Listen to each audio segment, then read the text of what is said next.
What is up YouTube, and welcome to this Bill and Ted Face the Music review. In a time when we need to be excellent to each other more than ever, sadly the third installment of the Bill and Ted franchise felt like a bit of a mess with two storylines in one, and overall just felt very by the numbers. The movie felt like it didn't really know what story it wanted to tell, the tale of Bill and Ted not living up to their potential and just still being losers, or their children picking up where they left off and taking charge. The movie picks up decades after Bill and Ted's Bogus journey, where their wives, and death put on a concert that united the world, but decades on, it didn't seem to work and reality is just falling apart, with Kid Cudi appearing in The Last Supper and other historical figures being displaced throughout history. This is very much a metaphor for the world as it is now, as we are completely divided and more divided than ever. The best parts of the first movie was seeing the bodacious dudes go through time, clueless at history, and actually have to find historical figures to pass their exams and pass their history class. Joan of Arc learning a musical instrument, and Socrates providing sage wisdom were just absolutely amazing moments, and just filled me with joy as a young child watching these two dudes do what they did best, and that was go clueless and just be excellent. Sadly, none of that happens here, and the third installment is just a combination of the first movie, finding historical figures, and the chaotic capers and robot death machines of Bogus Journey. Bill and Ted need to create their magnum opus song that will finally unite the world.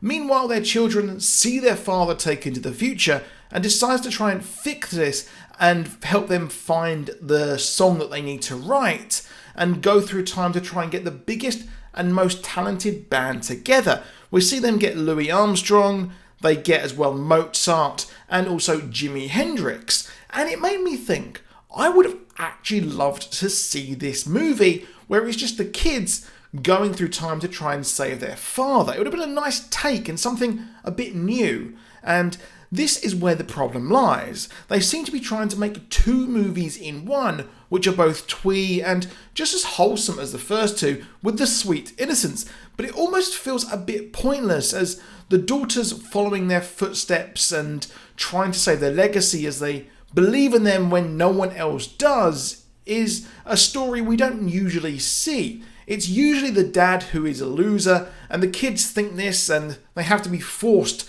to try and go forward and live out their legacy and save their parents' kind of life's work. I loved how their daughters believe in them and are their biggest fans, even when the parents don't believe in them, and even the wives are starting to think, you know what, maybe these guys aren't the rock and roll stars that we thought they actually were, and maybe the Wild Stallions don't actually rule. I wish they had the balls to make them, or at least the children, the main characters and have to save their fathers and spent more time with the musical legends. But it seems to be just an afterthought and a little post-it note on this movie when they go and find Louis Armstrong, Jimi Hendrix. It's a shame. This is because the story of the parents finding their future selves and trying to steal the song from the future got boring very fast, despite being kind of fun and interesting, and a nice Dave Grohl cameo there as well.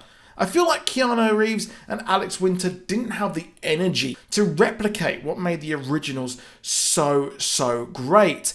And this feels like it was just made for the sake of it and just for the fans. And it felt like they just went, you know what, let's just have our kids and just chuck everything at the board and see what sticks. And for the real sad moments, I really wanted this movie to end. It got to the final third and I wanted to trying to fast forward it because it just felt so boring. Movies with sequels that rely on nostalgia rarely, if ever, work, and I think the only person who can do that really that I've seen in recent years is Kevin Smith, as Clerks 2 was almost better than the first, and while the Silent Bob reboot wasn't as sharp as the first, maybe it's because I wasn't 14 again, but it took the whole comic book movie reboots kind of story and added a new layer of not only taking the piss out of itself, but also an industry that it originally was making fun of. It was making fun of these comic movies of the early 2000s, and now it's making fun of the reboots of those movies. It's just very clever to create a new product. And here the movie relies on nostalgia and the absolute can do no wrong of Keanu Reeves to push things forward, but it pains me to say that this just flopped, and it flopped hard. The script was dull, and this was an opportunity to create a Ghostbusters-style reboot with a female cast that wasn't a bad movie, because I can see a kind of nugget of a great movie here with two females who really actually emulated their parents or their on-screen parents very well. But I've seen reviews say that this film was a mess in regards to the story, but felt it was what we need and it was twee, and they gave it grace for that. But no, just because we need a positive movie, and this movie was positive, doesn't mean it's a good movie. And for me here, it is just sadly a solid 2 out of 5.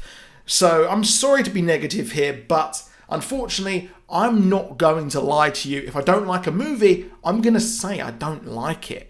But let me know what you think. I'd love to hear your thoughts on the movie. And please do drop a like down below if you enjoyed the content. And do subscribe with notifications on if you want more from us. And I'll see you soon tomorrow for my New Mutants review. And unfortunately, I don't think that's going to be positive either.